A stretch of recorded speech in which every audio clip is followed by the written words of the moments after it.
kabajamtoota chaanaalii Kiyyaalamii jalatti argamtan kan biyya keessas kan biyya alaas akkam jirtan akkam sa'aatii yeroo kana geessanii isiniin jedha.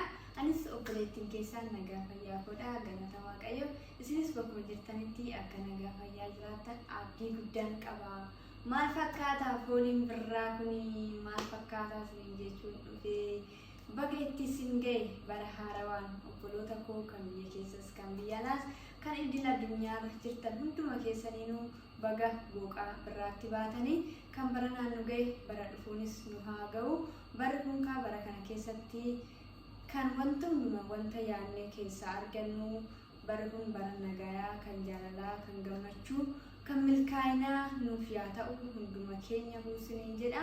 Egaa kaa obboloota koo hundumti keenyayyuu bara haarawaa wanta keessatti yaadne wanta keessaa argachuuf assaamne kan itti arganne bara dhufutti kan itti dabarru nuuf haa ta'u hunduma keenya huusiniin jedha. Akkasumas warroonni mana namaa keessattis dhidhiphachaa jirtan osoo yaadni keenya gara maatii keenya osuma ta'u immoo osuma beeknu of qabnee bara haarawaa kan gammachuudhaan simannee akka gammachuudhaan itti seennu hunduma keenyaafuu abdii guddaan qaba. Akkasitti of amansiisnee itti seennee bara kana keessatti waan gammachuu waan gaggaarii kan itti hojjennee keessatti argannu nuuf yaa ta'u isiniin jedha. Akkasumas warroota dhiphina adda addaa keessa jiraniifis akkasuma warroota rakkachaa jiraniifis Waaqayyoon bara itti furmaata argatan yaa ta'u. Akkasumas lammiilee keenya biyya keessattis rakkachaa jiranii beelan dararamaa jiranillee Waaqayyoon bara kun bara furmaataa bara itti keessaa wantuma hunda argannu baruma wanta maagurri keenya keessattuu bara kana dhageenyaa baane kanarraa kan bilisa nu taasisee kan gammachuudhaan hundumaayyuu gammachuudhaan bara dhufutti nu dabarsu nu haa taasisu isiniin jedha. Obboloota koo ayyaanni ayyaana gaarii baris bara gaarii akka nuuf ta'u abdii guddaan qaba. Nagaa naataa obboloota koo bakkuma jirtanitti ayyaana gaarii isiniin jedha.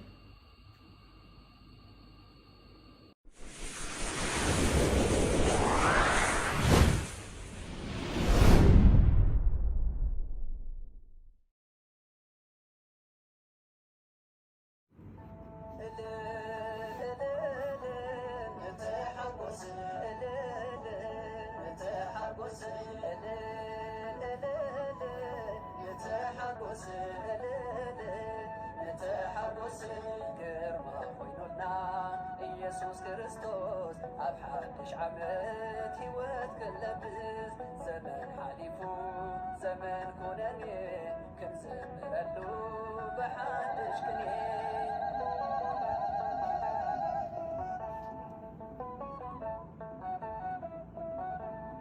ብፍጹም ትሕትና ልብሲ ልቢ ቀይርና ብእምነት ብፍቕሪ ሕይወትና ሓዲስና